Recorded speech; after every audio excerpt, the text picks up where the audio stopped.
1/3. States, Bill Clinton.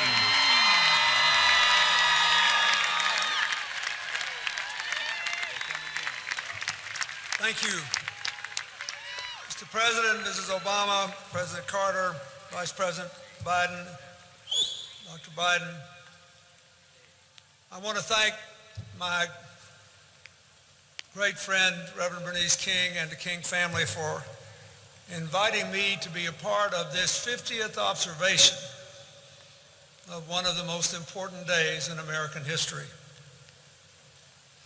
Dr. King and A. Philip Randolph, John Lewis and Bayard Rustin, Dorothy Height, Burley Evers, Daisy Bates, and all the others who led this massive march knew what they were doing on this hallowed ground. In the shadow of Lincoln's statue,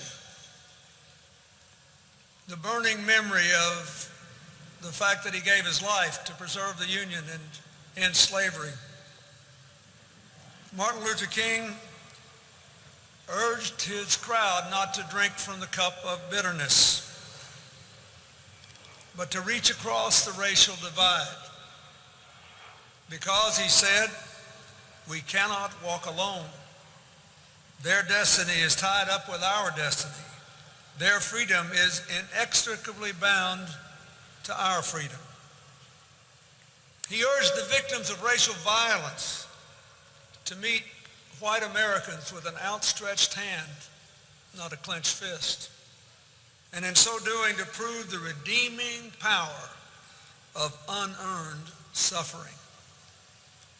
And then he dreamed of an America where all citizens would sit together at the table of brotherhood, where little white boys and girls and little black boys and girls would hold hands across the color line, where his own children would be judged not by the color of their skin, but by the content of their character. This march and that speech changed America. They opened minds, they melted hearts, and they moved millions, including a 17-year-old boy watching alone in his home in Arkansas. It was an empowering moment, but also an empowered moment. As the great chronicler of those years, Taylor Branch, wrote, the movement here gained the force to open, quote, the stubborn gates of freedom, and outflowed the Civil Rights Act, the Voting Rights Act, immigration reform, Medicare, Medicaid, open housing. It is well to remember that the leaders and the foot soldiers here were both idealists and tough realists. They had to be. It was a violent time. Just 3 months later, we lost President Kennedy.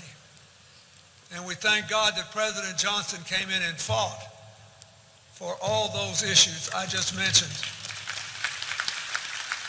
Just 5 years later, we lost Senator Kennedy.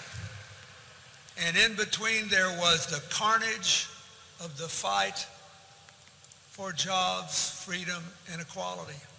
Just 18 days after this march, 4 little children were killed in the Birmingham church bombing. Then there were the Ku Klux Klan murders, the Mississippi lynchings, and a dozen others, until in 1968, Dr. King himself was martyred, still marching for jobs and freedom. What a debt we owe to those people who came here 50 years ago.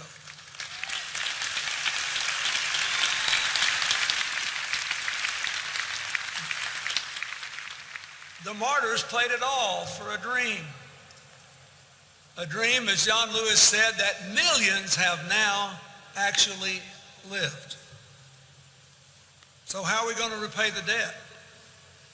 Dr. King's dream of interdependence, his prescription of wholehearted cooperation across racial lines, they ring as true today as they did 50 years ago. Oh yes, we face terrible political gridlock now. Read a little history. It's nothing new. Yes, there remain racial inequalities in employment, income, health, wealth, incarceration, and in the victims and perpetrators of violent crime. But we don't face beatings, lynchings, and shootings for our political beliefs anymore. And I would respectfully suggest that Martin Luther King did not live and die to hear his heirs whine about political gridlock. It is time to stop complaining and put our shoulders against the stubborn gates holding the American people back. We cannot be disheartened by the forces of resistance to building a modern economy of good jobs and rising incomes, or to rebuilding our education system to give all our children a common core of knowledge necessary to ensure success, or to give Americans of all ages access to affordable college and training programs. And we thank the President for his efforts in those regards. We cannot relax in our efforts to implement health care reform in a way that ends discrimination against those with pre-existing conditions, one of which is inadequate income to pay for rising health care.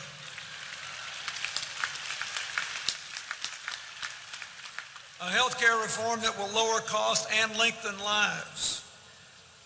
Nor can we stop investing in science and technology to train our young people of all races for the jobs of tomorrow and to act on what we learn about our bodies, our businesses, and our climate. We must push open those stubborn gates. We cannot be discouraged by a Supreme Court decision that said we don't need this critical provision of the Voting Rights Act because look at the states that made it harder for African Americans and Hispanics and students and the elderly and the infirm and poor working folks to vote. What do you know? They showed up, stood in line for hours, and voted anyway. So obviously we don't need any kind of laws. But a great democracy does not make it harder to vote than to buy an assault weapon. We must open those stubborn gates. And let us not forget that while racial divides persist and must not be denied, the whole American landscape is littered with the lost dreams and dashed hopes of people of all races. And the great irony of the current moment is that the future has never brimmed with more possibilities. It has never burned brighter in what we could become if we push open those stubborn gates and if we do it together. The choice remains as it was on that distant summer day 50 years ago. Cooperate and thrive, or fight with each other and fall behind. We should all thank God for Dr. King and John Lewis and all of those who gave us a dream to guide us. A dream they paid for like our founders with their lives, their fortunes, their sacred honor. And we thank them for reminding us that America is always becoming, always on a journey. And we all, every single citizen among us, have to run our lap. God bless them, and God bless America.